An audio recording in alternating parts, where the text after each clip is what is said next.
what's up everybody? Welcome back to the channel. Today I'm going to be sharing with you a guitar that I got in on a trade from a customer who I'm rebuilding a sick Rhodes for. I'm also going to be giving you a preview of said Rhodes. So the headstock and the body are painted. We got the first round of clear on them and they look absolutely awesome. So awesome. So I want to show you guys those with the guitar that he sent in to trade in. Plus he sent in some pickups. We'll go over the box of pickups.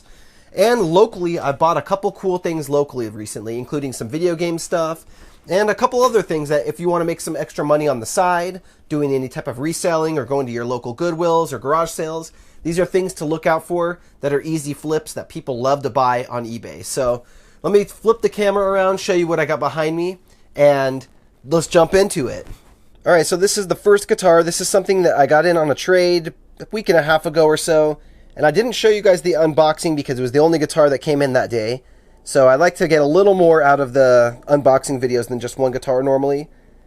But it is a Hellraiser. I believe it's a C7. It's a Schecter guitar. And it is freaking gorgeous, isn't it? Look at this thing. It's got this quilted maple top in a transparent red, which I love. My favorite guitar is an Edwards, and it's a very similar paint job. My Edwards also has this binding around the edge. It's an abalone binding. This whole top is contoured, so here in the middle, like a Les Paul, it's thicker than the edges, so it's very comfortable when you sit down and play a guitar like this. String through body. It's got 3 holes here, so we could easily throw a kill switch in one of those and you still get to keep your tone. It's a 7-string guitar with direct mount pickups.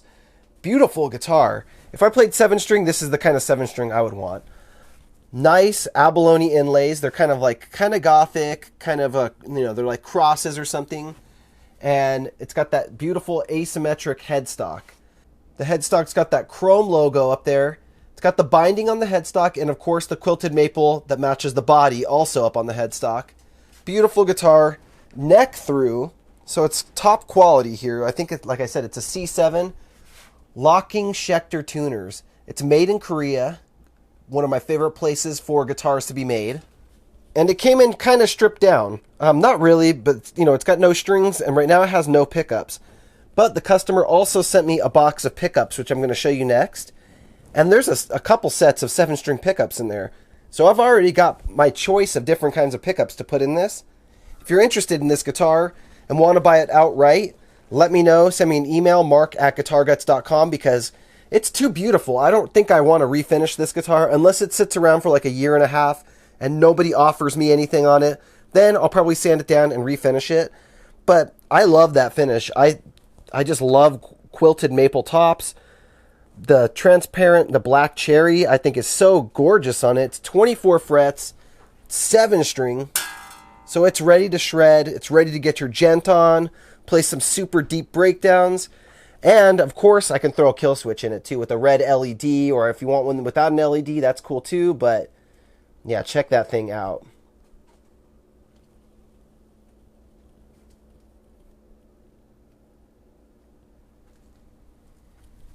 So now let's get into the pickups. This is from Austin H. Ironically, I've got like multiple Austin customers right now. This one is a Stealth Frankenstrat I just sprayed a couple days ago. The tape is ready to be pulled. And that's for Austin R. So we got lots of Austins. Well, I'll show you that in a second. Sick box of pickups. Look at all these pickups in here. There's a set of 7-string pickups here. We got a silver and a gold logo. So it looks like an 81, 85 7s. Yep, that's what they are. Those are great pickups. That's probably what came in this guitar. Maybe not, though, because we also have the EMG 707 TWs here, which... these are switchable, so you can actually do a push-pull on these and get single coil tones out of them. A little bit of wear on one of them, but they have the red logos, which match this guitar beautifully. I'm not sure which ones came in this guitar, but one of them could definitely go back in this guitar. Then we also have a Seymour Duncan pickup here, which, what is this, the Nazgul? Nazgul. Killer bridge pickup right here. These things are beasts. I don't know what guitar I'm going to put that in yet. I actually have a Star guitar I'm going to be rebuilding for myself soon. That is a single bridge pickup guitar that maybe this is going to go in that guitar. We'll see. I have a couple of those Charvel Stars around. If you didn't see my unboxing video on the main channel this week, definitely go watch it if you enjoy these unboxing videos. And then we have another EMG here with the gold logo. That's an EMG 85. And that's perfect for the bridge or the neck position. So, great little collection of pickups here. Got the pickups that I would need to put in this guitar. We got 2 other great pickups here and a full another set of 7-string pickups. All sent in from Austin. So these pickups and guitar were sent in by Austin, who I'm rebuilding a Jackson Rhodes for right now. And I'm going to show you the Rhodes in just a second, but towards the end of the video. Here's the headstock. Look at those cool colors you just got to see flash by the screen. This is one of my local pickups. So I got a couple cool things over from Facebook Marketplace this week. And one of them in the free section was these 2 Sony, one's a Sony, one's Go Video. And they're VCR DVD combos. This is just something to be on the lookout if you're into reselling, or just, you just need to make a couple extra bucks at the end of the month. These resell really well. She was actually giving them away for free. I went and picked them up today, and they should sell for like 25 bucks a piece after fees and shipping and all that stuff on eBay. And this is something to always be on the lookout if you want to stop by your local Goodwill, or you see these on Facebook Marketplace for cheap. I'm not sure why people love these so much, but people love these DVD VCR combos. And yeah, I got those for free. I went and picked those up today. I also picked up these. So you guys know I'm a big video game fan. Check it out, Dreamcast games. These were all these games here were from the same people. But last week I went and picked up some NES games because I love some retro games. And this one caught my eye. There's a bunch of games in here that I played a lot as a kid. My best friend Brett and my other best friend Gibbs, they lived next door to me. We were 3 houses in a row. We all had NESs, and we all had a bunch of different games each. Brett had Kid Icarus. The Gibbs family, that's their last name, had the Castlevania games. There was 2 Castlevania games in this lot. They were asking 15 bucks per game. And look at this, the Battle of Olympus. How sick is that? It's actually really fun. I've never even heard of that game. It's really fun. Athena. Look at this artwork on the game. How sick is that? Got like Medusa in the middle. We got like a phoenix rising. We got this bearded gladiator, a mermaid. I mean, if you like mythological stuff, I love that stuff. This is all so cool.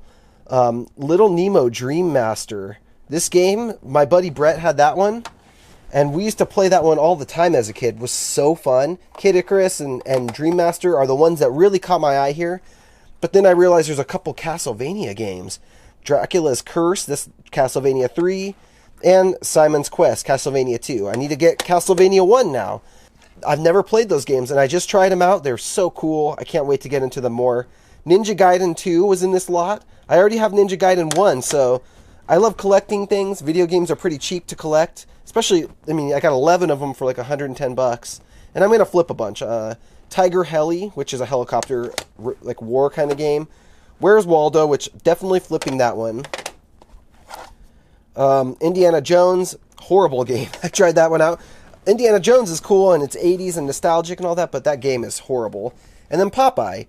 So some really nostalgic style stuff. When I was a kid, late 80s, early 90s, these were some pretty popular. Popeye and Indiana Jones and Where's Waldo were all popular back then, but these are the ones that really pulled me in. Ninja Gaiden, the Castlevania games, Kid Icarus, and Dream Master. You guys ever play these games? Let me know in the comments, and tell me what your favorite NES game is, because it's one that I've been, after picking these games up, I'm like reinvigorated. I want to get more NES games, so get my NES collection bigger.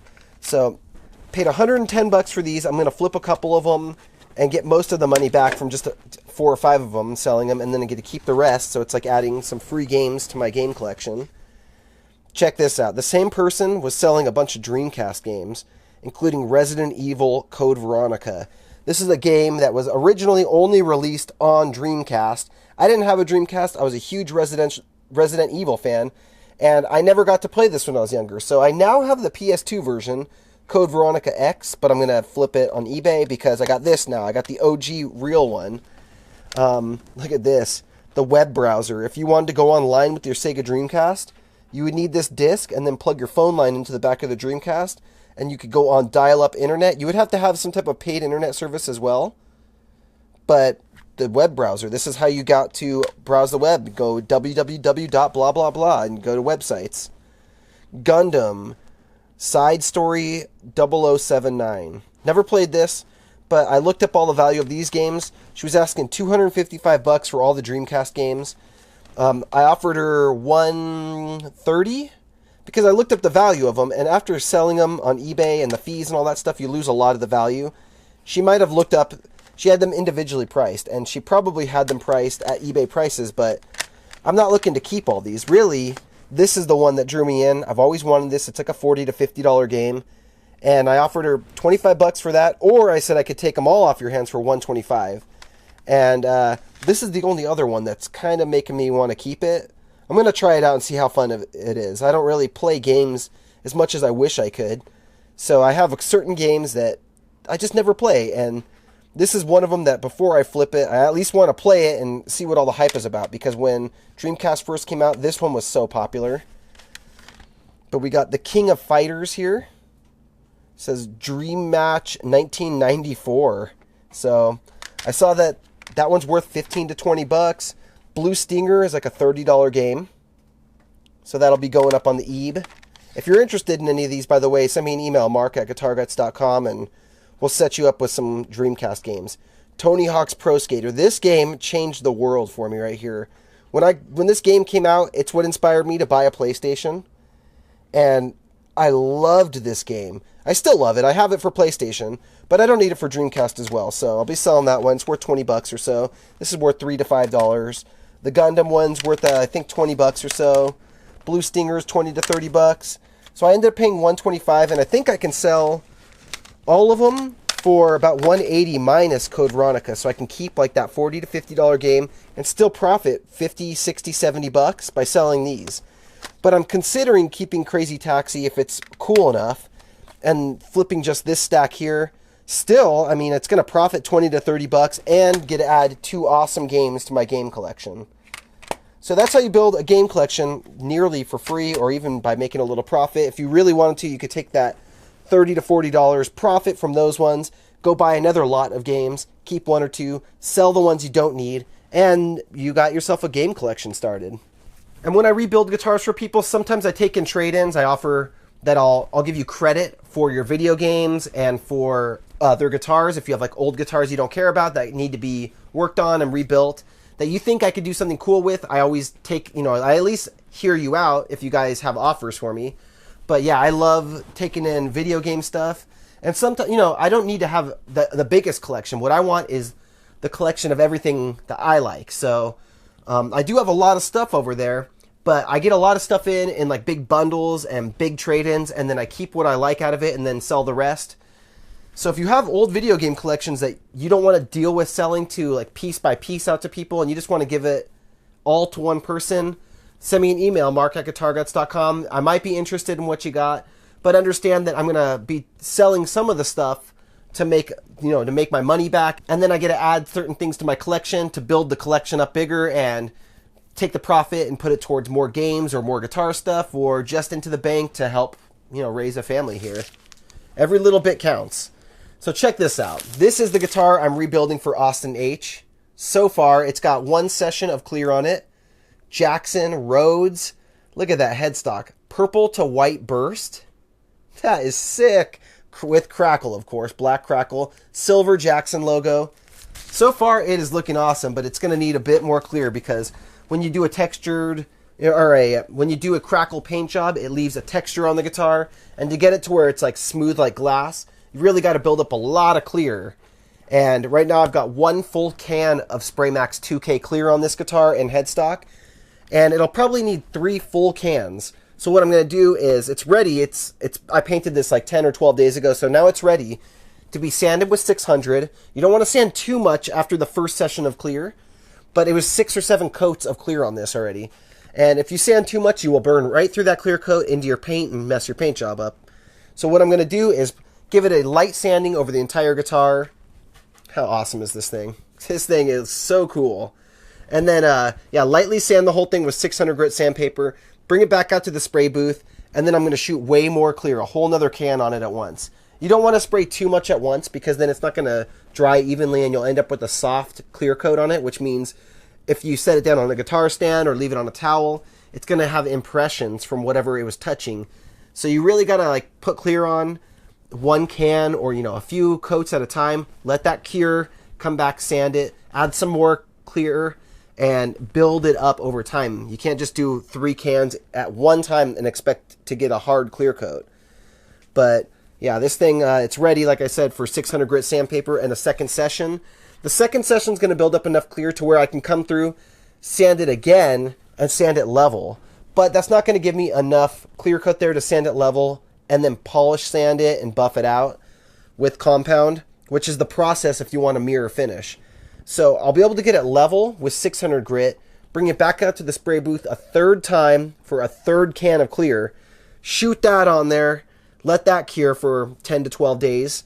And then at that point, it's you're starting with the flat surface. You're adding a full can of clear on it. Then you can level sand it with 600, move on to 800, 1200, 1500, and 2000 grit sandpaper.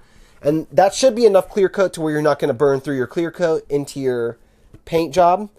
And then you can buff it out and you should be good after that. But with something that's textured like splatter, stripes, or crackle like this, you really got to build up a lot of clear coat if you want to be able to go through all the polish sanding and the polishing compounds and buffing, because you remove a lot of clear coat when you're getting a paint job to look beautiful like that. So yeah, this thing is going to be so awesome. We got a black metal pickguard that we made for this guitar. I believe it's getting EMGs in it. I got to double check my notes. Actually, the notes are right here. It will be getting Nazgul sentient pickups that the customer supplied. So going to be throwing a kill switch in it, of course. And yeah, man, this thing turned out cooler than I expected. I thought it was going to turn out cool, but this is even cooler than I expected. So super awesome. There's your preview for you. Actually, Austin's already seen it anyways. I've already sent him the previews. I appreciate you guys watching. Leave your comments down below. Let me know what you think of that sick Crackle paint job. Let me know about your favorite NES game. Do you guys like to resell stuff? If you have be on the lookout stuff that you're always looking for, like these DVD, VCR combos, what are the things that you look out for that you know can sell real well on eBay if you go to Goodwill and garage sales and all that stuff? I appreciate you guys watching, and I will see you very soon in the next video. Rock on, my friends.